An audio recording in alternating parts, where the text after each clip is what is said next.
again. Wow. Anh em mua chưa? Anh em mua xe cái đó. Yeah, today's a lot better. Hi, Clay. Go this way. This way. Có blonde đấy thôi, Clay. Nó to xe chia nữa. Từ thời kỳ đó thì Clay lợ. Turkey. Turkey.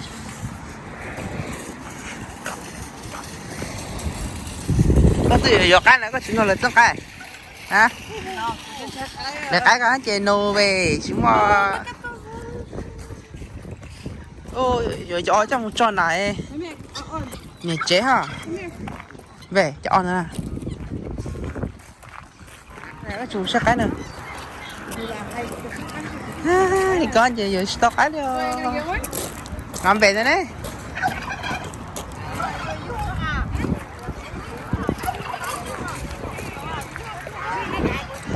Để nó chill liền.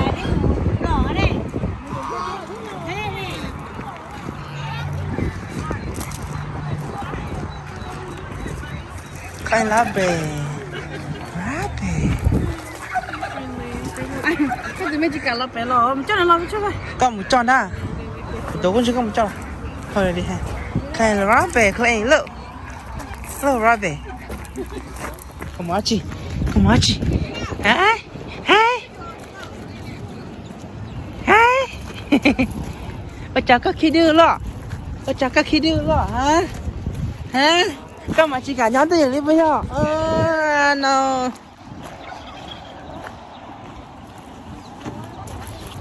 Nhưng mà tôi giờ mình nhặt cái cho một túi. Lâu tôi nè có số bút chất túi. Số bút chất túi học cơ. Giờ nó chua cho làm gì à? Rồi biết tôi muốn cho này tôi lo tôi cái tay. Mẹ. Lộn mà mị, nó lộn mà mị. Chi đùa. Nó thu. Cái gì đó? Ít xa đùa. Nó cái này ra khỏi cái chỗ chơi nhảy mà. Nó đùa tử. Nó đùa tử cũng có cho nó tóc gì. Nó đùa này, nó đùa ha. Ô, chị bỏ liêu coi là. Có cái gì bỏ đấy. Tôi bỏ đi à.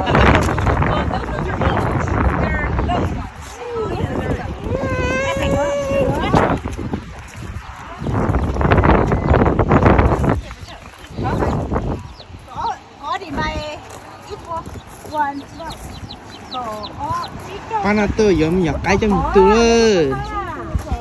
Khoe. Khoe come on. No.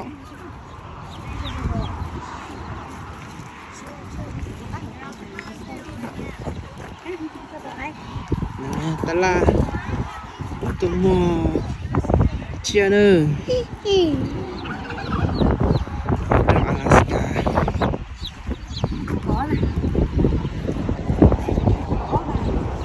Chơi bố này. Không tổ ok. Ê, come here. How many are you going?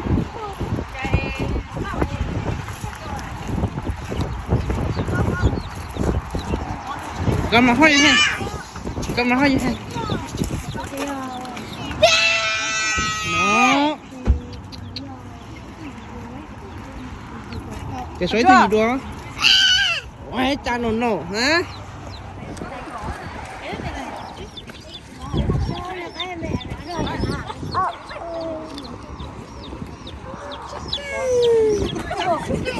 Ừ. Rồi nó, chú mua nào.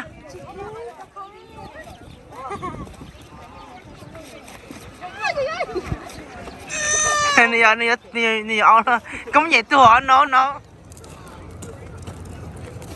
À, sẽ là sắc á. Mommy.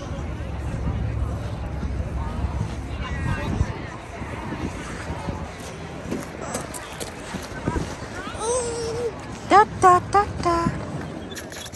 Để nó nữa, chậm nhọt cây. Nó là cái mình dụ lo nữa. Itu yo $10. Thanh cho cảm ơn đang gọi itu thì yo cho yo gì chục $10 nè. Cho nó tụi lì tận tên nó. lo rồi mà đặt thay cho nên cháu mình nhỏ cái nào mà mẹ nào mà có tôi mà ý thì ó thì sẽ mà lo được không nè ý thì lo thì ý thì lo rồi thì ý thì ó thì cái lo kia nè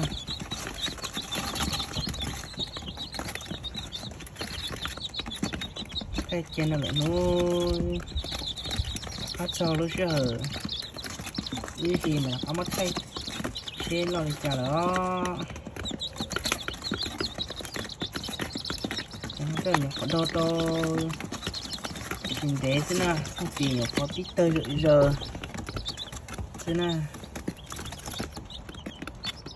để cơ là EV xíu nè chọc lột EV nè chọn mó vậy nè mình sẽ chọn vô phải đi cái trả lý ó một tô baby lo rồi